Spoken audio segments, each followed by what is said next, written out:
Good morning, viewers, to my favorite audience, the man being a mother to 3 sons and a wife to 1 male. So this morning, I'm passionate about the boy child, by the way. And we want to thank God for the gift of life, because if you can hear me, then it means your hearing is not impaired. And if you can see me, then it means that your eyes are able to see.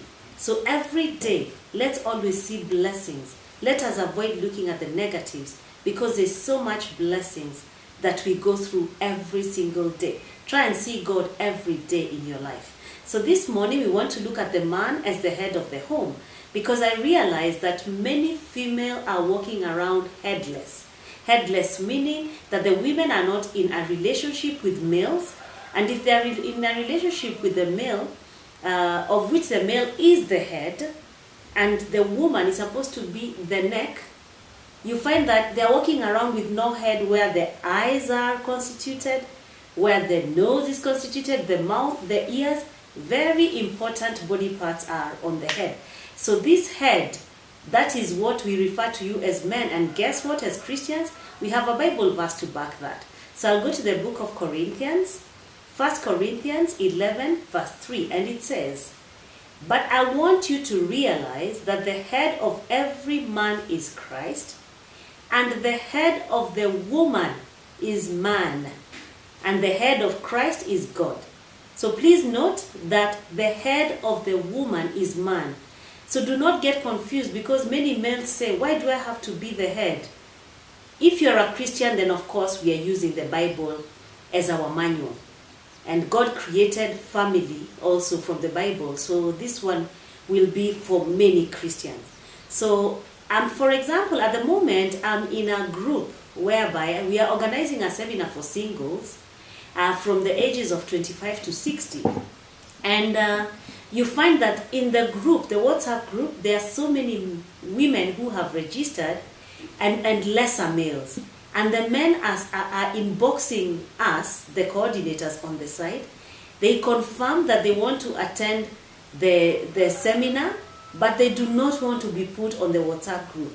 So it means that some of these men, either they are not sure if they are searching, or maybe they are searching and they are in a relationship that's not working, so they are not able to really commit themselves. So you see, that uncertainty is one thing that really is puzzling, and also for women. So men, as the heads of these relationships, I also want us now to go back and look at the family unit. The family unit is a body, and we also have a Bible verse to back us up on a family as a unit. And this is where we have in the book, yet again, of Corinthians. It will be 1 Corinthians chapter 12, from verse 12 to 27. So when you go to that, I will go to that book now, 1 Corinthians chapter 12,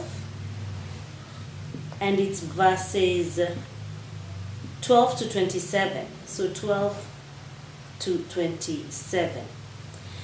You know, I like the Bible because every day of our life, when you read the Bible, there's always some reference to anything you want to say.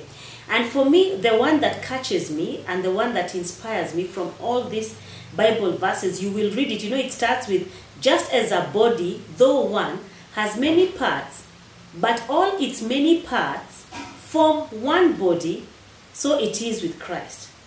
And then it says that, again, verse 15, "Now, if the foot should say, 'Because I am not a hand, I do not belong to the body,' it would not for that reason stop being part of the body.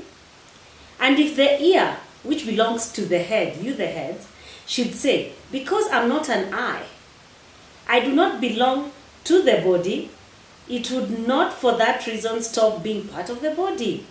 Let me now read for you the verse that really I like. It's verse 18. It says, "But in fact God has placed the parts in the body, every one of them, just as he wanted them to be. If they were all one part, where would the body be? As it is, there are many parts but one body.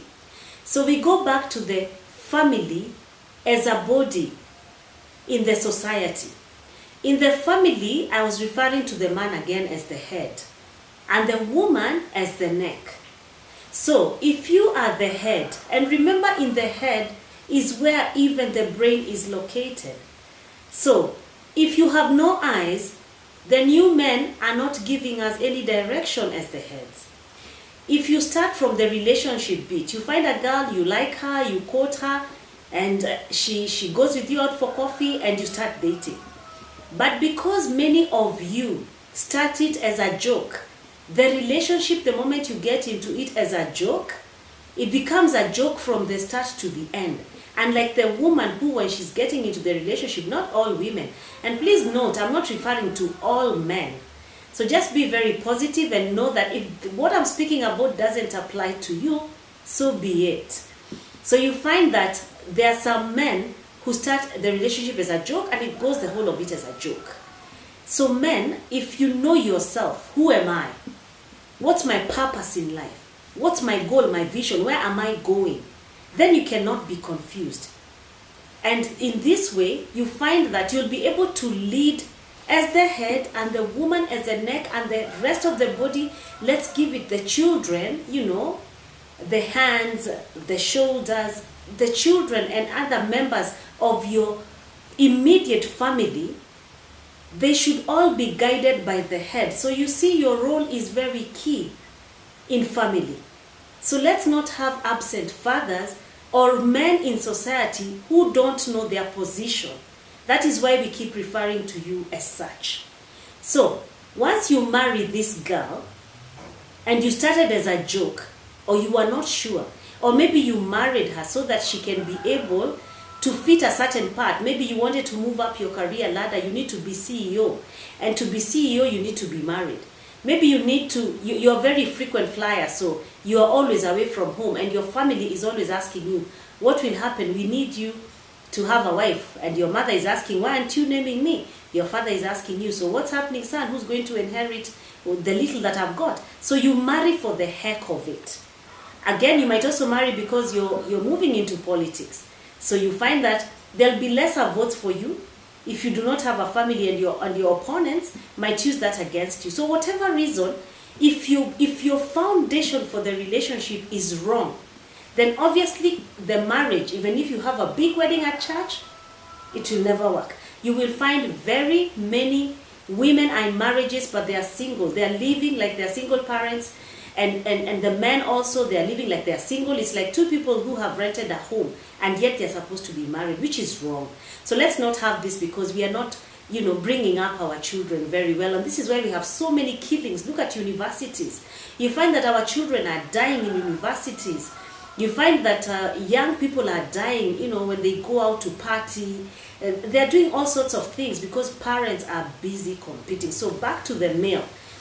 So you find that because men are rarely appreciated from the word go by their fathers, so they pass this negative vibe and this bitterness, they pass it on to the women that come into their life. So why don't you turn this around and first work on yourself, get to know who you are, where you're heading, and also your finances, work on them, or at least have a vision, because you may have a vision and no money, and this vision can actually bring you money, it can bring you wealth.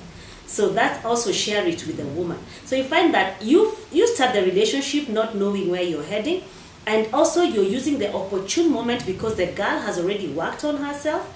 So you use her as bait so that she can be a ladder for your life. Solo, she has nothing to do with it. That is selfish. So you find that you get married to her, you take her quickly to church for whatever reasons you've got, and then again with your scheming, you find that maybe she's okay financially or she's trying. So whatever little money she brings in and you bring in, her money becomes nothing. And if you buy a property, it's in your name. If you buy a car, it's in your name.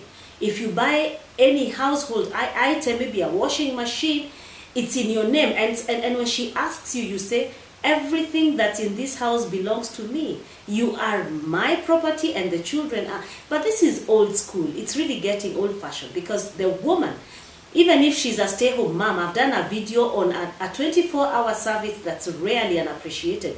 Being a stay-home mom, you find that she's been ironing your clothes, she does the cooking, and not even that. She's taking care of all the properties, your documents, the title deeds, and everything that's in that home. She's taking care of them, so they will not get stolen, they will not be used by other people, and she's teaching values to your children. You find that this is very special, and every man should value this. Some of the house girls that we employ, they come with their, they're from a very different spiritual background, and they mess these families. Some of them are even thieves. They actually can hold a gun to your head, and sometimes they even kill their children, because you find if you're the male and you try to be a little soft with her, and sometimes even you're not even after her. I'm not saying that it's all men who really want to go after housekeepers, but the girl may come with an intention of wanting you. So you find that she will do anything to have you. And in the process, she's jealous, and she might end up killing your wife and the children. So from the word go, the foundation of your relationship should be based first and foremost by God. First seek the kingdom of God and its righteousness, and everything else shall be added unto you. So men, stop scheming and stop using lies, consistent lies, because later when you realize that you made a mistake and the relationship is not working, you're not even forgiving yourself for lying, and then even try and go for a seminar, do something about it. Nothing. It's not very fair. So anyway, let's close. We are almost about to close. I try to cut my videos very short so that you don't get bored and continue watching. So let's go to 1 Peter 3:7. 1 Peter 3:7. 1 Peter 3:7. All right. So to the married men, of course, I hope that all men get married, and our sons too. I'm a mother to young adults. It says that, husband, in the same way be considerate as you live with your wives, and treat them with respect as the weaker partner, and as heirs with you of the gracious gift of life, so that nothing will hinder your prayers. If you continue scheming the way you've been doing, or you're about to do, or you think that's the way to go because that's what the older men tell you, then you're mistaken. Women who are genuinely prayerful and who believe in family and who came to be married to bear your children who look exactly like you, and they are prayerful, they can hinder your prayers, especially when you joke around with their emotions and joke around with relationships and take them for granted. The Bible verse has said it. So gentlemen, please, let's work on these relationships. We've been through COVID, we've worn masks, we have seen that life can be totally different, and we are appreciating even the smallest things. So please, 2021, God willing, let things be different. Turn your tests into a testimony. Click on the subscribe button and let me hear from you. Asanteni.